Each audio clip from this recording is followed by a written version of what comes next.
Good morning po sa ating lahat, sa aking mga kapwa SG dyan, no? Madaling araw na sa lahat po ng duty sa night shift po, yung mga panggabi.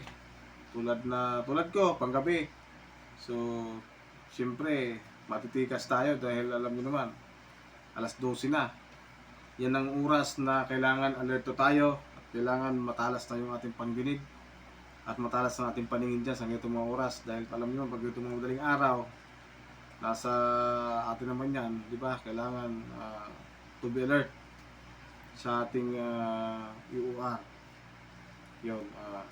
Ang masabi ko lang mga buddy sa nangyari na nag-viral na sa ating kabaro, nagbinaril niya yung kanyang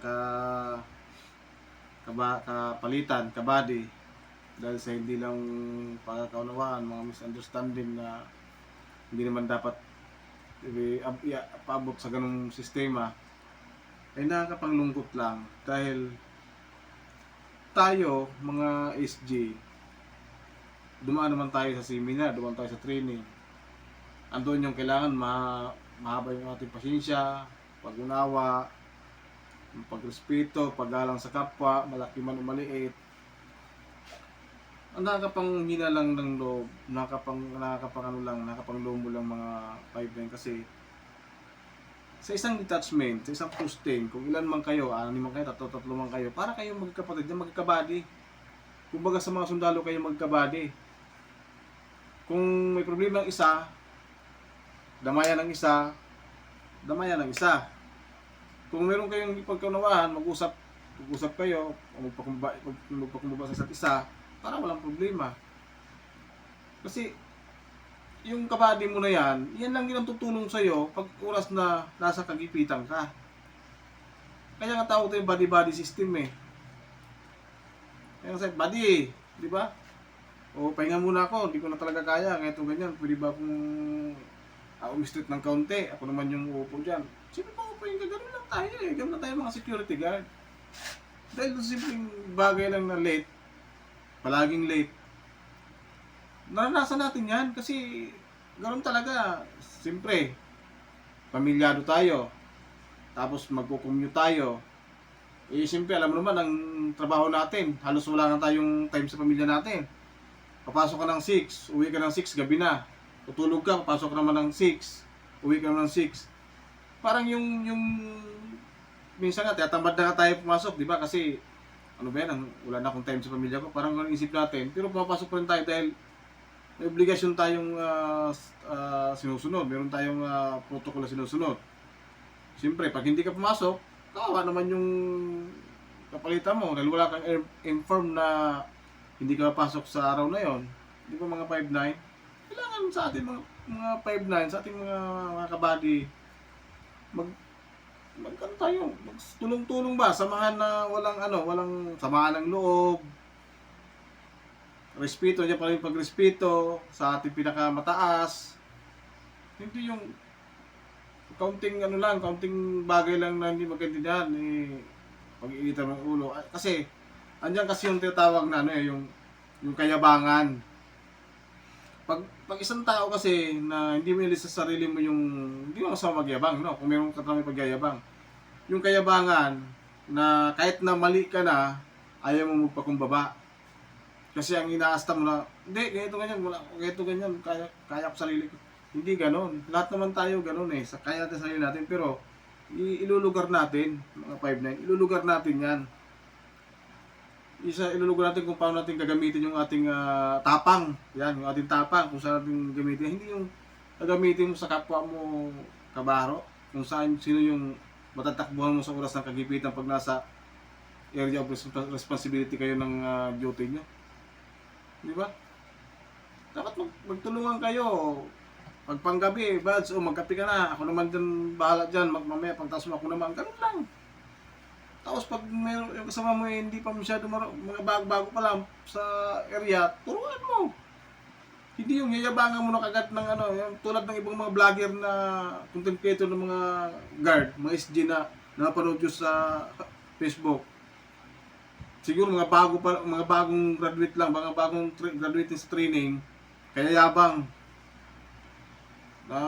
Kung may euro ka daw, anong ibig sabihin ng ganito, ganyan? Hindi nyo madadala yan sa pagdating nyo sa duty trabaho. Kasi sa pagdating sa duty, ang kailangan doon number 1 yung pakikisama sa kapwa. Pagrespeto. Malaki man yan o maliit. Janitor man yan o driver man yan, pahinanti man yan. Nandun pa yung pagrespeto.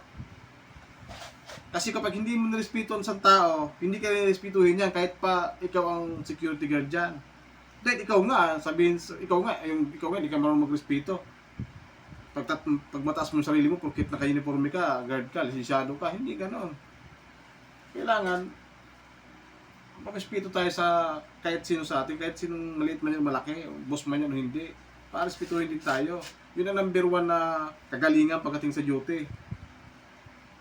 Saka siyempre kailangan yung marunong kang kumilates ng mga tao. Alam mo kung ano ang kilos ng isang tao. Yan, kung anong gagawin niya, bakit ganyan. Dapat doon pa lang yun ang inaalam mo na gano'n ang sistema, hindi yung anong meaning ng ganito ganyan. Hindi gano'n mga yan ang kayabangan na sabi ko talagang kayabangan sa ating mga 5'9". Karamihan puro ganyan, mga content nila, mga ganyan. Wala naman mapupulot na aral dyan mga kasamahan natin. Kasi magkakaroon ka lang ng kaaway pag ganyan ang estilo mo. Mag-content kayo, yung may mabibigay kayo na magandang aral sa ating mga kasamang security guard. Hindi yung mga ganyang... Kaya nagkakaroon ng mga retreat, mga ganyang sistema, nagkakaroon ng kapwa mo kabady, babarilin mo. Diba napakasakit sa atin bilang mga guard na sasama naman yung imahe ng mga security guard. Di ba? Sayang lang yung ating patches dito. Yan, sayang lang yan. Ito, napakahalaga nito. Pahalagahan natin to. Sayang lang to. Yan, oh. Ano ba yan? Sosya, CSG. Napakahalaga yan. Nakaatang sa ating braso. Sa ating kanang braso. Di ba? Pahalagahan natin yan. Para isa rin tayong tagapagpatupad ng batas sa ating binabantayan. Katulong natin yung mga pulis. Yeah, CSG, hawak tayong CSG. Nakakahiya na kapwa mismo gwardiya natin. Tayo mismo ang kikitil ng buhay. Napakasakit yun sa ating bilang isang guard. At nadudumihan natin yung ating logo. Itong patches na to, napakalaga ito. So ito lang, mapunit na, kung mapunit pero ito, dapat hindi mapunit. Napaka-importante nito. Saka ito. Napaka-importante ng dalawa niyan. Ng dalawa na yan, napaka-importante niyan. Hindi mo pwedeng iwala sa yung pag naka-duty ka, kailangan mong magkasama yung dalawa na yan. At syempre, importante lahat yan. Importante din yan, yung ating agency dahil yan ang nagbigay sa atin ng trabaho. Di ba? Kaya sana tayo mga 5'9", iwasan natin yung hindi pagkakaunawaan sa trabaho. Kung ano yung problema ng isa, sabihin mo sa kung bakit may problema ka ba sa akin? Pag-usapan natin, ganoon lang, mga 5'9". So hanggang dito lang po at maraming salamat. At good morning ulit sa atin lahat. Thank you very much.